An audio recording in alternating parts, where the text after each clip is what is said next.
नमस्कार, आप देख रहे हैं यूपी न्यूज 24/7 और मैं हूं आपके साथ ज्योतिका। आइए रुक करते हैं कुछ बड़ी खबरों की ओर।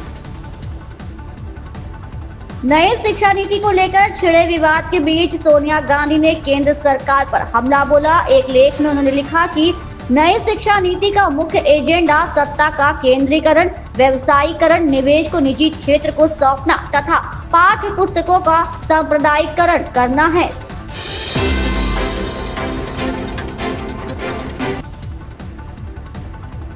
महाराष्ट्र में औरंगजेब की कब्र को लेकर तनाव जारी है, जहां आए दिन इस मामले को लेकर महायुति तथा एमवीए के दलों के बीच बयानबाजी होती रहती है। इसी बीच आज नागपुर में सीएम देवेंद्र फडणवीस ने इस मामले पर बातचीत की। उन्होंने कहा कि औरंगजेब का कब्र एक संरक्षित स्मारक है और इसे नहीं हटाया जाएगा, लेकिन महिमा मंडन भी नहीं होने दिया जाएगा।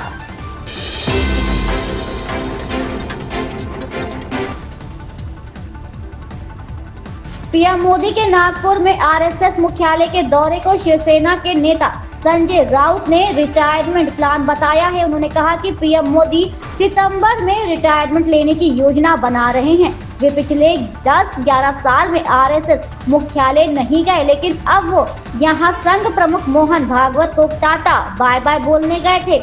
वहीं महाराष्ट्र के सीएम देवेंद्र फडणवीस ने इसका जवाब दिया। उन्होंने कहा कि पीएम मोदी को उत्तराधिकारी की जरूरत नहीं है, वे कई वर्षों तक देश का नेतृत्व करते रहेंगे।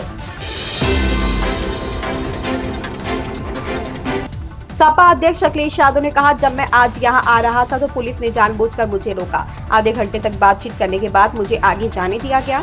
जब मैंने जानना चाहा कि ऐसा क्यों किया जा रहा है तो किसी भी अधिकारी के पास कोई जवाब नहीं था। मुझे इससे क्या समझना चाहिए? क्या ऐसा दबाव इसलिए बनाया जा रहा है ताकि हम दूसरे लोगों के समारोह में शामिल ना हो? भाजपा इस देश को संविधान के अनुसार नहीं चला रही है। बहुत बहुत मुबारकबाद, ईद के त्योहार की बहुत बहुत मुबारकबाद। आज आपके माध्यम से पूरे प्रदेश, देश और दुनिया के सभी लोगों को बहुत बहुत आज मैं मुबारकबाद देना चाहता हूँ। ईद का त्यौहार हम सब खुशी से मनाते हैं, एक दूसरे से गले मिलकर सिवैयाँ खा कर के, और उम्मीद करते हैं कि जिस तरीके से हम सब गले मिलकर के एक दूसरे का सम्मान करते हैं, एक दूसरे से कैसे हमारे बीच मोहब्बत बढ़े, प्यार बढ़े, लगाव बढ़े, और यही हमारे देश की खूबसूरती है।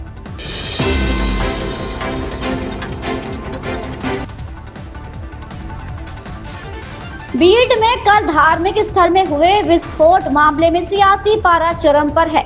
विपक्षी पार्टियां लगातार महाराष्ट्र सरकार पर हमलावर हो रही हैं। इसी बीच समाजवादी पार्टी के नेता अबू आजमी ने इस विस्फोट को लेकर राज्यसभा पर आरोप लगाया कि मुख्यमंत्री और मंत्रियों के बयानबाजी के चलते नफरत लगातार बढ़ रही है। साथ ही उन्होंने इस मामले में कार्रवाई की मांग भी की है।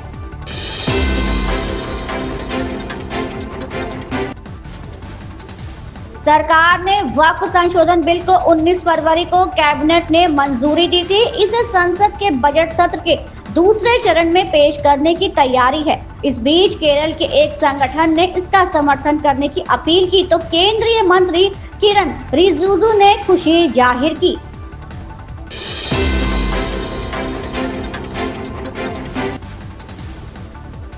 लोकसभा में विपक्ष और कांग्रेस के नेता राहुल गांधी ने पीएम मोदी को पत्र लिखकर केरल, गुजरात, अंडमान निकोबार द्वीप के तट पर अपतटीय खनन की अनुमति देने वाली निविदा को रद्द करने की मांग की है। उन्होंने लिखा कि समुद्री जीवन के लिए खनन के दुष्प्रभाव के आकलन के बिना अपतटीय खनन शुरू करना चिंताजनक है।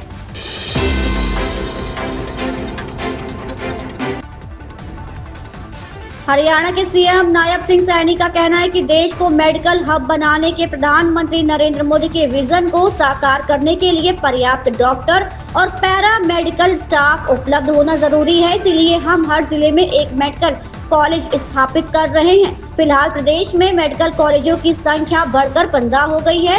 इनमें से 9 मेडिकल कॉलेज हमारे पीएम मोदी के पिछले 10 साल के कार्यकाल में खोले गए हैं और 9 निर्माणाधीन हैं। हाल ही में मैंने साल 2025-26 का बजट पेश किया है, जिसमें हमने स्वास्थ्य क्षेत्र का बजट 9,931 करोड़ से बढ़ाकर 10,159 करोड़ कर दिया है। देश को मेडिकल हब बनाने का जो विजन रखा है, इसे साकार करने के लिए पर्याप्त डॉक्टरों और पैरामेडिकल स्टाफ का उपलब्ध होना जरूरी है। इसलिए हम हर जिले में एक मेडिकल कॉलेज को स्थापित कर रहे हैं। इस समय प्रदेश में मेडिकल कॉलेजों की संख्या 15 हो गई है। इनमें से 9 मेडिकल कॉलेज हमारे पिछले 10 वर्ष के आदरणीय मोदी जी के कार्यकाल में खुले हैं तथा 9 निर्माणाधीन हैं। इनके अलावा मानसा जिला झज्जर में आप सबके आशीर्वाद से आदरणीय नरेंद्र मोदी जी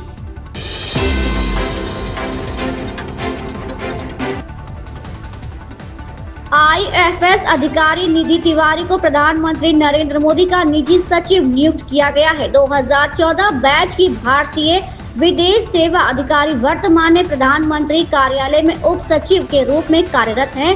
कार्मिक मंत्रालय की ओर से 29 मार्च को जारी आदेश में कहा गया है कि कैबिनेट की नियुक्ति समिति ने निधि तिवारी की सह अवधि के आधार पर निजी सचिव के रूप में नियुक्ति को मंजूरी दे दी है।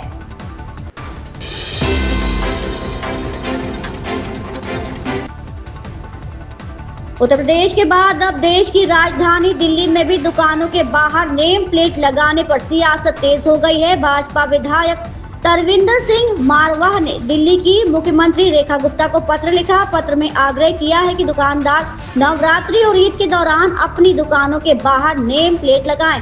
सरकार से इसके लिए गाइडलाइन जारी करने की मांग की गई है।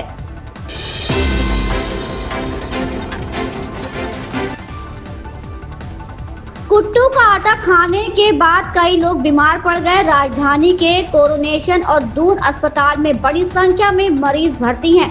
सीएम धामी और स्वास्थ्य मंत्री डॉक्टर धन सिंह रावत ने देहरादून जिला अस्पताल में जाकर बीमार हुए लोगों का हालचाल जाना। इस दौरान उन्होंने मरीजों को बेहतर उपचार के लिए अस्पताल प्रशासन को दिशा निर्देश दिए।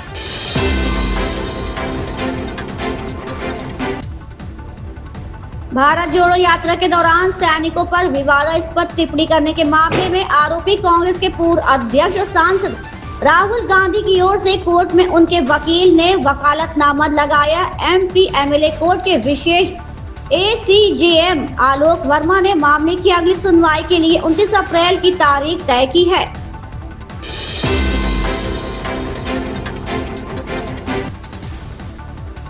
अमेरिकी राष्ट्रपति डोनाल्ड ट्रंप ने एक बार फिर खनिज समझौते और नाटो सदस्यता को लेकर यूक्रेन के इरादे जाहिर किए। उन्होंने कहा कि अगर यूक्रेन के राष्ट्रपति जेलेंस्की समझौते से पीछे हटने की कोशिश करते हैं तो उनको बड़ी समस्या का सामना करना पड़ सकता है। उन्होंने ये भी कहा कि यूक्रेन कभी नाटो का सदस्य बनने वाला नहीं है।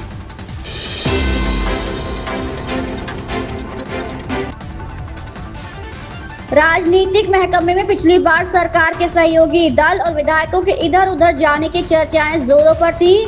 मकर संक्रांति का समय था। उस समय एनडीए के सहयोगी और चिराग पासवान के चाचा पशुपति पारस अंधेरे में लालू प्रसाद यादव से मिलने गए थे।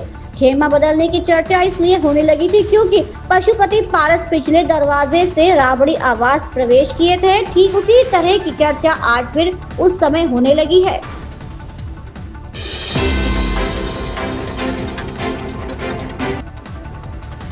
कुंभ मेले में वायरल हुई लड़की मोनालिसा को फिल्म ऑफर करने के बाद चर्चा में आए सनोज मिश्रा अब एक बार फिर से चर्चा में हैं। सनोज पर आरोप है कि उन्होंने एक युवती को फिल्मों में काम देने के बहाने उसका कई बार शारीरिक शोषण किया। इतना ही नहीं, सनोज उसे लगातार धमकियां भी देते रहे। इन खबरों में बस इतना ही। बने रहिए यूपी न्यूज 24/7 के साथ। अगर आपको ये खबर पसंद आई हो तो हमारे चैनल को लाइक, सब्सक्राइब और शेयर करें और हमें अपनी राय